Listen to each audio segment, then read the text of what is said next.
what we know about MKUltra today is just from the 20% that survived. There was no such thing as an oversight committee to say, hey, this is a waste of the taxpayers' money.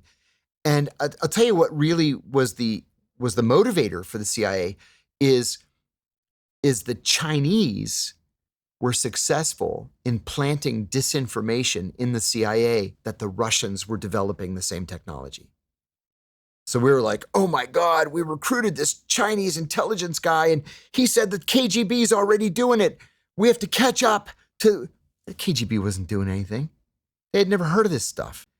So the CIA spent millions and millions of dollars experimenting with everything from remote viewing to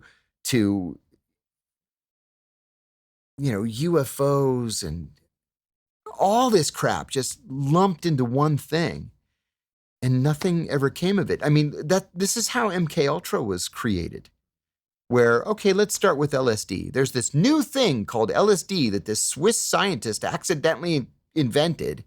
And you can see crazy shit when you take it. And maybe we can microdose it to make people do what we want them to do, like under hypnosis, but without them realizing that they're doing it. And then we can double them back against the KGB. And then people are jumping out of hotel windows and they're killing their families and losing their minds. And then as part of MKUltra, there was like MK Chickwit and MK Seesaw. And there was a whole bunch of them, like a half a dozen of them under MKUltra, where,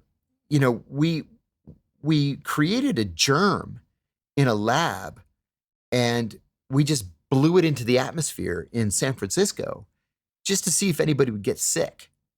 And lots of people got sick. 11 of them were sick enough that they happened to need hospitalization.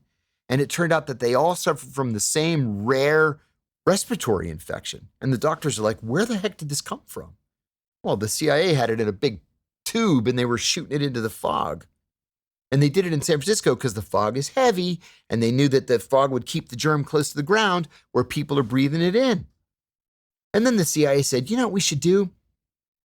We should hire a whole bunch of prostitutes and rent a cat house, a safe house. And we get these prostitutes to bring Johns back to the cat house.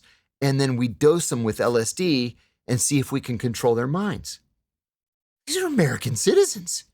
You can't just dose somebody with LSD and say, oh, let's see, is he going to go crazy? Is he going to kill himself? Is he going to confess to, his deepest, darkest secrets? Like, what the fuck's wrong with people?